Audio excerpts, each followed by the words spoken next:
All right, today we're going to talk about Velo. Now, this is a project with a really huge ambition. They're not trying to be just another crypto token, they want to build a core piece of infrastructure for digital finance. The big idea is to connect the traditional world of money with the power of the blockchain. So let's get into it, what it is, how it's supposed to work, and whether it can actually pull it off. Seriously, just think about that for a second. You can send a photo, a video, a message to the other side of the planet instantly. But money, especially when you're sending it across borders, it feels like we're still stuck in the dark ages. This one question, it gets right to the heart of the entire problem that Velo is trying to solve. Okay, so let's dive into our first section here and really unpack why our financial plumbing is so, well, clogged. So here's the deal. While the rest of our digital lives are moving at light speed, a huge part of the real economy is still running on this ancient, creaky infrastructure. We're talking about a system that is just bogged down with middlemen, and every single one of them adds costs and delays to something that really should be simple. And this visualizes the problem perfectly. When you send money to another country, it doesn't just go from your bank to their bank. Oh no. It takes this winding, super complicated journey. It bounces from your bank to a correspondent bank, then to a clearinghouse, then another correspondent bank, and finally to the recipient's bank. Every single one of those stops adds time, it adds fees, and it adds another chance for something to go wrong. It's a system built for a completely different era. So let's talk about the proposed solution. How do you build a new path? Well, Velo isn't positioning itself as just another app. The idea here is to be a foundational layer, to fix this problem from the ground up. Okay, so at its core, this is what Velo is. It's a network built on the blockchain, and it's designed specifically for businesses to issue digital credit and settle payments.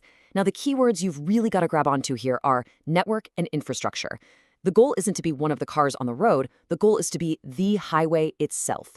And this comparison really just lays it all out, doesn't it? It's about replacing that slow, expensive, and totally opaque system with one that's fast, efficient, and open. By using the blockchain, Velo's whole plan is to cut out all those unnecessary middlemen we just saw, creating a direct, transparent path for money to travel. So a new highway sounds great, but what's under the hood? How does it actually work?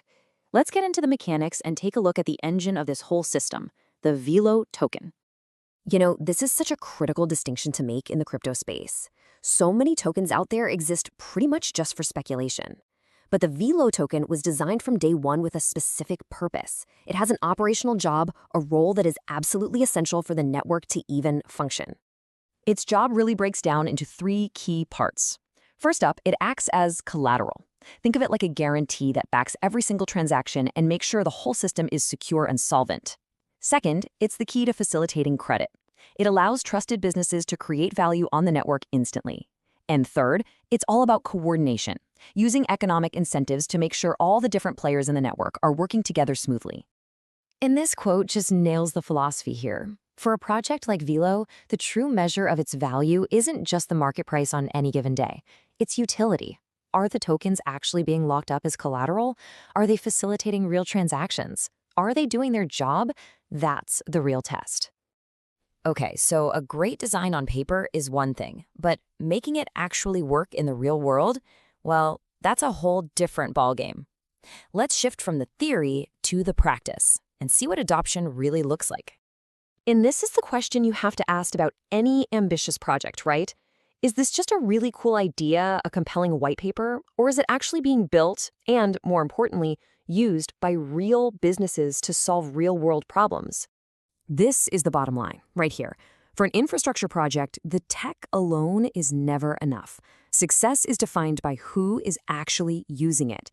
We're talking about the payment providers, the fintech companies, the banks that integrate the system to move real money for their actual customers. And these are the specific areas where Velo is trying to make a real impact. See that digital credit infrastructure? That's the foundation. It lets businesses issue stable value credits on the network. Those credits then power faster cross-border payments and business-to-business settlements without having to wait on the old-world banks. And the goal is to do all this while integrating with, not just trying to replace the financial world we already have. So, if you're trying to evaluate a project like this, these are the metrics that really matter. Forget the daily price charts for a minute. The real questions are, how much value is actually moving through the network? How many partners are actively using it? Is the code still being developed and improved? That is what shows real, sustainable growth. But of course, it's not all smooth sailing. Any project with this level of ambition is going to face some serious challenges. So let's get real and take a balanced look at the road ahead, the hurdles, and the potential destinations. Yeah, the path ahead is definitely not easy, and success is far from guaranteed. First off, Velo is completely dependent on getting businesses to adopt it. It's also facing some intense competition, both from the legacy systems like Swift and from other really well-funded blockchain rivals that are fighting for the exact same space. And maybe the biggest challenge of all is just the risk of slow real-world usage. I mean, if businesses don't see the value and start using the network, then the new highway just remains empty. So when we look out at the future, you can kind of imagine three different outcomes. In the best case scenario, the success story, Velo becomes a key piece of financial plumbing for payments and credit, at least in certain markets. It could also find a solid but maybe more limited role as a niche solution for very specific use cases. Or it could just struggle to get the traction it needs to compete against the big guys. The deciding factor in all of this, it's going to be achieving real, sustained economic volume on the network. And that really leaves us with the ultimate question. The vision is incredibly clear. Become the quiet, efficient, invisible infrastructure that powers a new generation of finance. But the challenge now, the real test, is turning that ambitious blueprint into a reality that businesses and people actually use every single day. So that's our look at Velo. Just a reminder, this explainer is for informational and educational purposes only. It is definitely not financial advice. It is absolutely crucial that you do your own deep dive and research before making any decisions. Thanks for tuning in.